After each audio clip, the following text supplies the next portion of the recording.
केरला उच्च न्यायालय के सामने आया है एक बहुत ही संवेदनशील मामला, जहां उच्च न्यायालय ने 12 वर्षीय एक नाबालिग लड़की के गर्भपात की अनुमति देने से इनकार कर दिया है, जो अपने नाबालिग भाई के साथ कथित रूप से अनाचार संबंध में थी। हमारी आज की रिपोर्ट भी इसी विषय पर है और हम आपको बताते हैं कि क्या है यह पूरा मामला।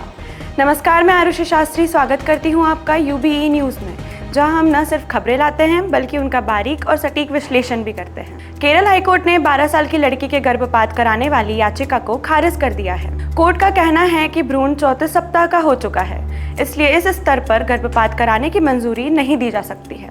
सितंबर 2021 में मेडिकल टर्मिनेशन ऑफ प्रेगनेंसी अधिनियम 2021 लागू हुआ, जिसमें गर्भपात के लिए ऊपरी गर्भकालीन सीमा को 20 से बढ़ाकर 24 सप्ताह कर दिया। लेकिन इस अवधि के बाद गर्भ में बच्चे के विकसित होने की प्रक्रिया तेजी से होती है, जिसके बाद न्यायपालिका किसी भी महिला को गर्भपात की अनुमति नहीं देती। भले ही महिला का मैरिटल स्टेटस कुछ भी हो, या वह बलात्कार का शिकार हुई हो, या कोई भी अन्य वजह हो, वह महिला अपना 24 हफ्तों के बाद गर्भपात बच्चे के राइट टू लिव के चलते नहीं कर सकती। इसलिए केरला हाईकोर्ट द्वारा भी भ्रूण का गर्भपात करने की याचिका को खारिज कर दिया गया। दरअसल बच्चे के अपने ही नाबालिग भाई से संबंध थे, जिसके कारण वह गर्भवती हो गई और अब उसने इस मामले में केरल हाईकोर्ट के सामने गर्भ गिराने की इजाजत मांगी थी। क्या था यह पूरा मामला और क्यों न्यायालय द्वारा याचिका को खारिज कर दिया गया? एक 12 वर्षीय नाबालिग ने कोर्ट के सामने यह याचिका लगाई थी कि उसे चिकित्सीय तौर पर गर्भपात की इजाजत दी जाए।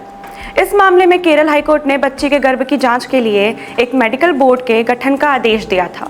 मेडिकल बोर्ड के गठन के बाद यह सामने आया था कि बच्ची 34 सप्ताह की गर्भवती है और ऐसे में गर्भपात की इजाज़त उसकी कम आयु के चलते दी जा सकती है और यह उसकी मानसिक और शारीरिक स्वास्थ्य को प्रभावित नहीं करेगा। कोर्ट को गर्भपात की जगह पर मेडिकल बोर्ड ने सुझाया कि 2-3 सप्ताह के बाद बच्ची के ऑपरेशन के जरिए उसके गर्भ को निकाला जाए, क्योंकि वो बच्चे को जन्म देने के लिए पूरी तरह से स्वस्थ है। ऐसे में कोर्ट ने गर्भ के विकसित हो जाने और अन्य कारणों को सामने रखते हुए गर्भपात की इजाजत देने से मना कर दिया।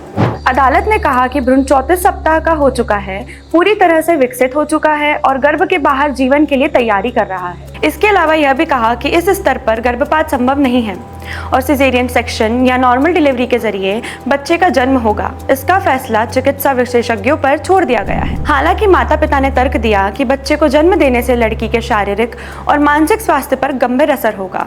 इस पर अदालत ने याचिकाकर्ताओं को पास के सरकारी मेडिकल कॉलेज में डॉक्टरों से निरंतर सहायता लेने की अनुमति दी।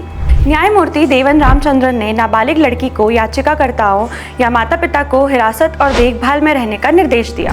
अदालत ने अधिकारियों और माता पिता को यह सुनिश्चित करने को भी निर्देश दिया है कि उसके नाबालिग भाई, जिसके खिलाफ आरोप लगाए गए हैं, को लड़की के करीब न जाने दिया जाए। तो ये थी हमारी आज की रिपोर्ट और आपको ये कैसी लगी हमसे ज़रूर साझा करें। साथ ही UBE न्यूज़ आपके लिए लाता रहेगा देश विदेश से जुड़ी खबरें। धन्यवाद।